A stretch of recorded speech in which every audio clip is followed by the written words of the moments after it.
Ninguém te avisou, mas o mercado de dados também tem uma elite. E se você veio de escola pública, faculdade que ninguém conhece o nome, saiba de uma coisa: você não está disputando as mesmas vagas que eles. Você está disputando a sobra das vagas. Hoje eu vou reagir a um vídeo do canal da Brulete, que veio exatamente desse mesmo lugar. Escola pública, faculdade Unisquina, sem pedigree que a alta elite tem. E mesmo assim, entrou como analista júnior de dados em uma Big Tech e saiu de lá como gerente sênior de dados. E nesse vídeo você vai entender uma coisa, que esse mesmo receio que te trava na hora de tentar entrar no mercado, de achar que você não é bom o suficiente, que sua formação, sua faculdade não conta, foi exatamente o que fez ela desenvolver a síndrome do impostor, mesmo já estando lá dentro de uma Big Tech, com salário, com emprego e uma empresa dos sonhos. E para quem não me conhece, meu nome é Bruce Fonseca, eu sou Data Manager aqui nos Estados Unidos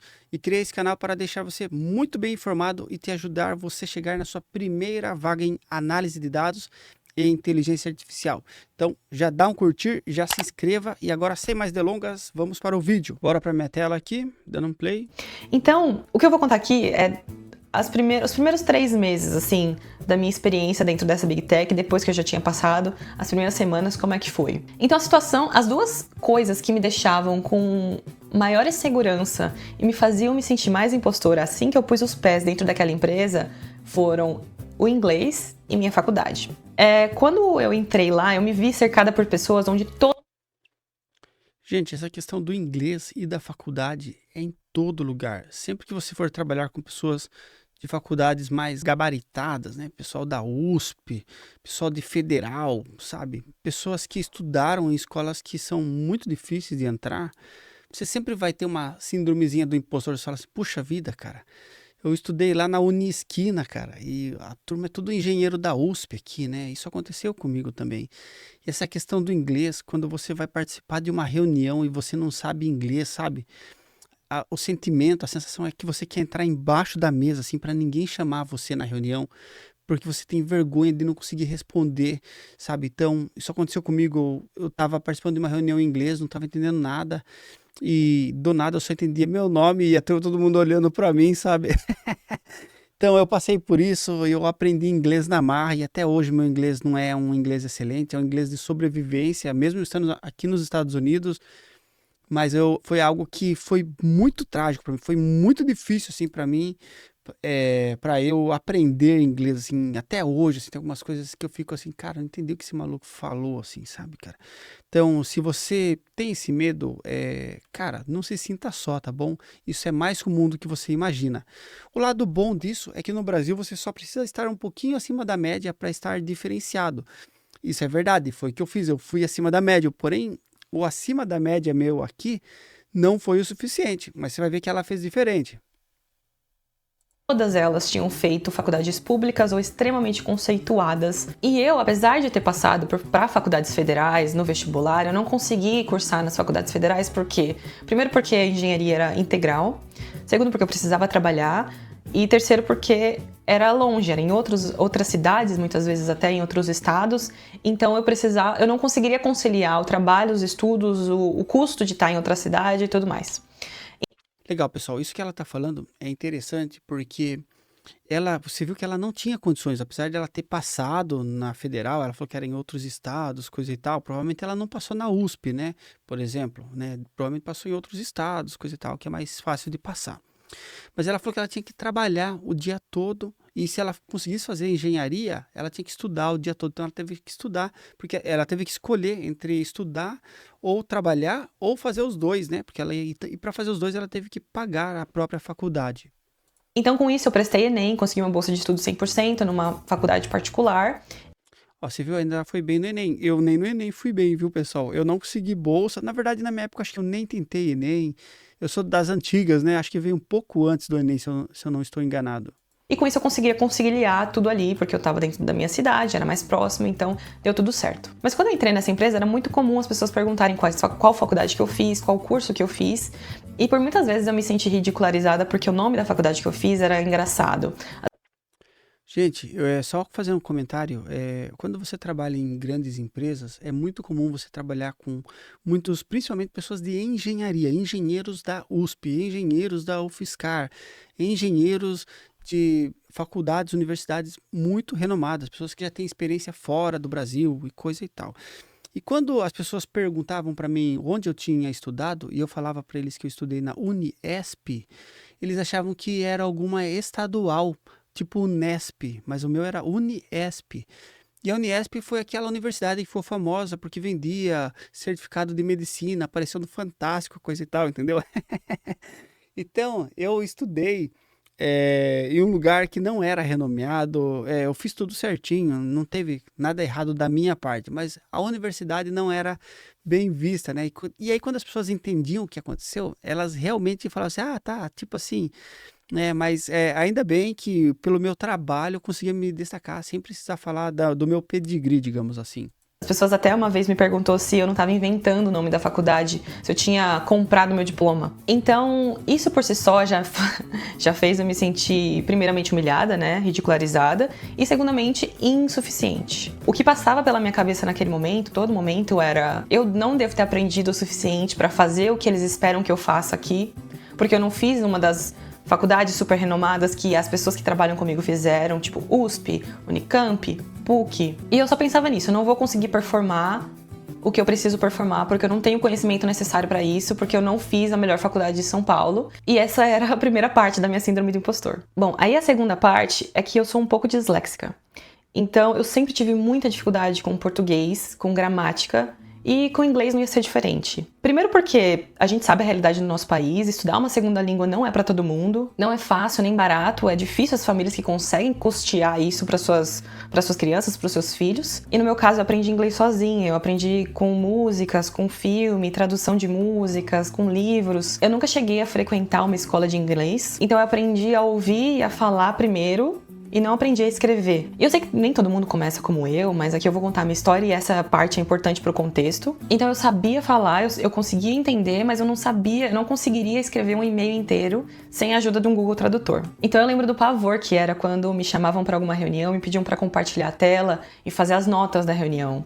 Porque eu simplesmente não sabia escrever as palavras. E aí não acaba por aí, porque a gente tem a nossa terceira parte da minha síndrome do impostor, que era: quando eles me contrataram, eles exigiram SQL avançado. Eu aprendi a... Gente, essa questão do inglês, como eu falei antes, é terrível quando você não entende a pessoa. E às vezes, mesmo você falando inglês, você vai para uma reunião, a pessoa fala, e às vezes a pessoa tem um gabarito maior, né? É um vice-presidente, e você não quer ficar incomodando a pessoa, falando assim: ó, pode repetir, fulano, pode repetir. Então, muitas vezes o que aconteceu comigo, eu aceitei muita coisa só porque eu não entendia, entendeu? A pessoa falava assim: yes, yes, yes, yes, sir, sure, yes, will do, you can count on me. E, gente, e depois eu ia tentar descobrir o que era, e eu falava assim: meu, mas isso não vai dar. Mas fala: pô, Bruce, mas você falou que dava na reunião, pô, você falou maior animado, coisa e tal, ficou todo mundo feliz lá. Eu falei: ah, sinto muito, cara, vou ter que dar um jeito de fazer isso acontecer. Mas eu tive muita dificuldade com o inglês. Ainda ouvi que ela ainda gostava de ler livro, né? Eu não gostava nem de videogame, pessoal. Eu gostava de ficar brincando na rua, de jogar bola, soltar pipa, carrinho de mão. Eu não gostava de videogame. Eu gostava de Mario Bros, mas é da época que tinha esse controle aqui, ó.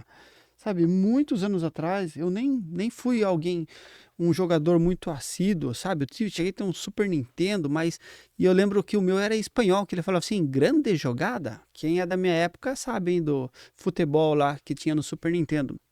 Mas o que eu quero dizer para vocês é que eu não fui uma pessoa influenciada por inglês na minha vida. Eu nunca gostei, tanto é que quando eu vim aqui para os Estados Unidos, eu não conhecia nada nem por filme. E diferente da minha esposa, que ela falava assim: olha só, aqui é cenário de tal filme, aqui aconteceu tal coisa.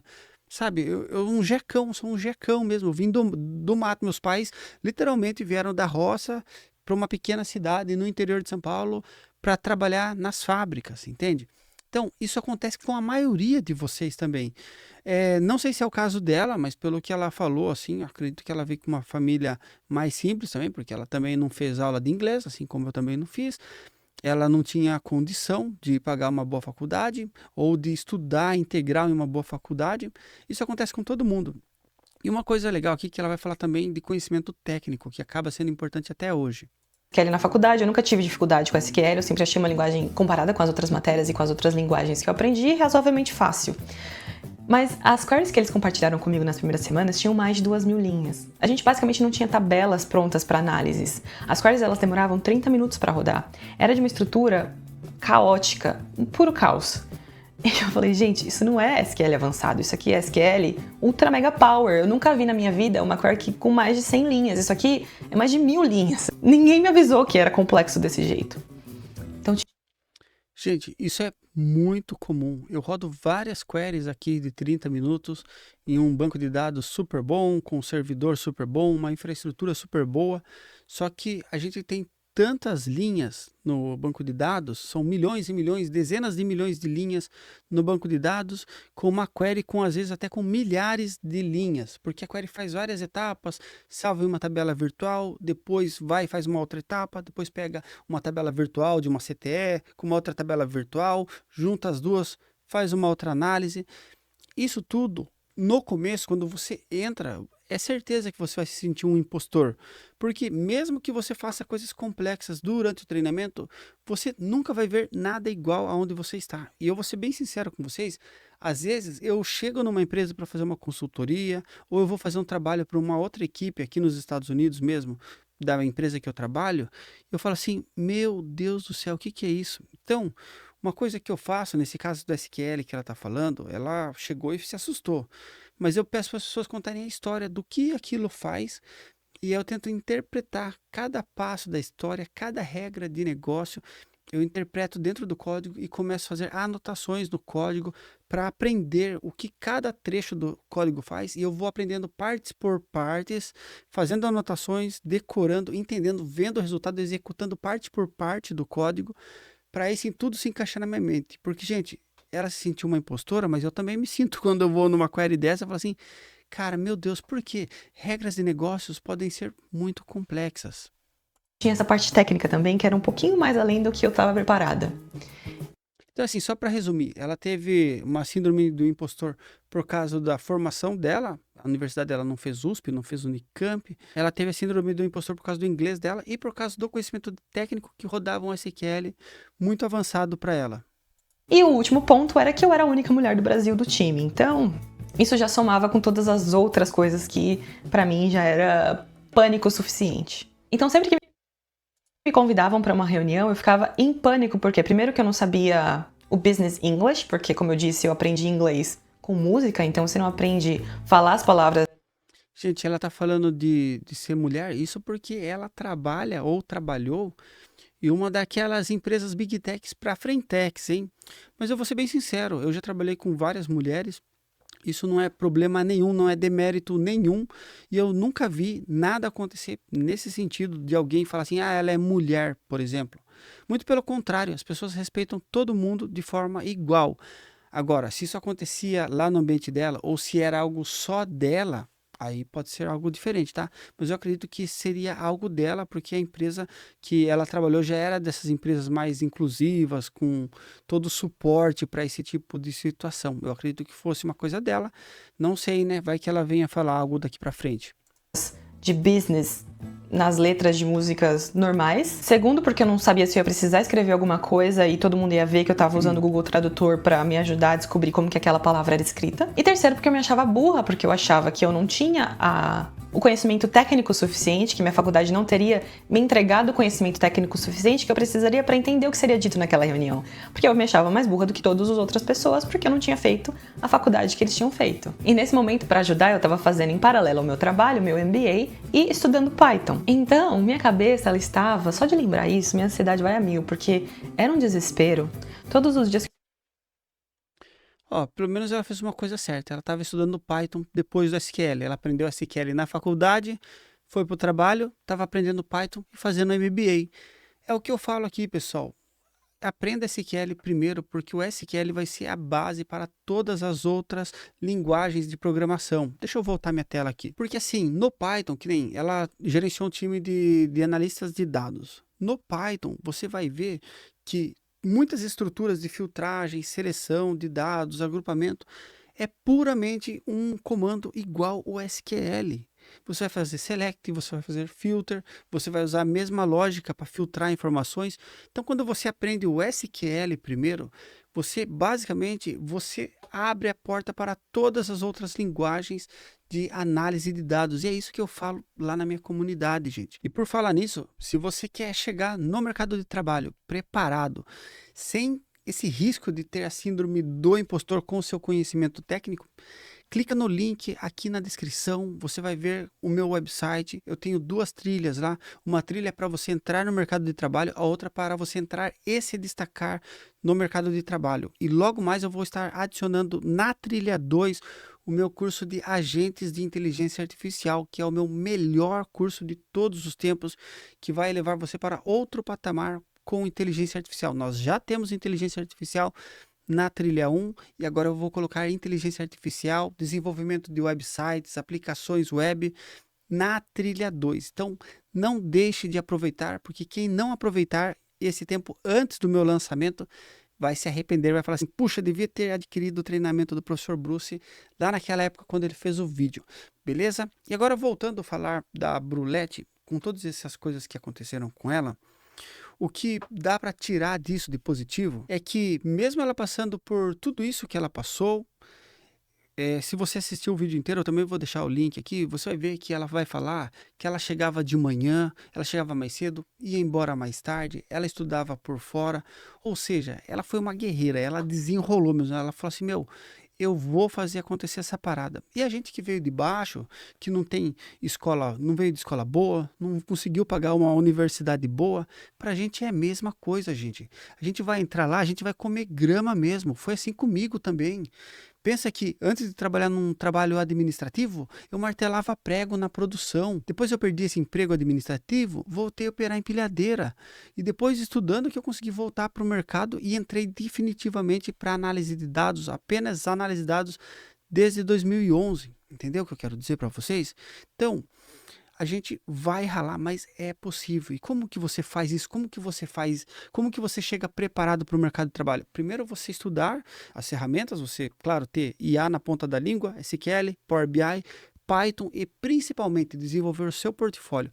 Com o seu portfólio você vai treinar todos os outros pontos e quando aparecer um projeto para você fazer, você vai conseguir fazer aquele projeto, vai saber quais etapas você vai fazer, porque você já fez isso no portfólio. Então o portfólio não é nada mais, nada menos do que uma representação de um projeto, uma simulação de um projeto que o desafio é real. Então, regra básica para você diminuir essa síndrome do impostor. Desenvolva muitos projetos durante o seu portfólio. Estude de verdade as ferramentas, adquira conhecimento técnico e desenvolva muitos projetos que não tem erro, pessoal. Beleza? Eu vou ficando por aqui. Esse foi o vídeo da Brulette. Vou deixar o link aqui dela também. Se inscreva no canal dela. Muito legal. Tô vendo que ela está trabalhando muito bem no Instagram e no YouTube dela. Meu muito obrigado. Até a próxima. Valeu!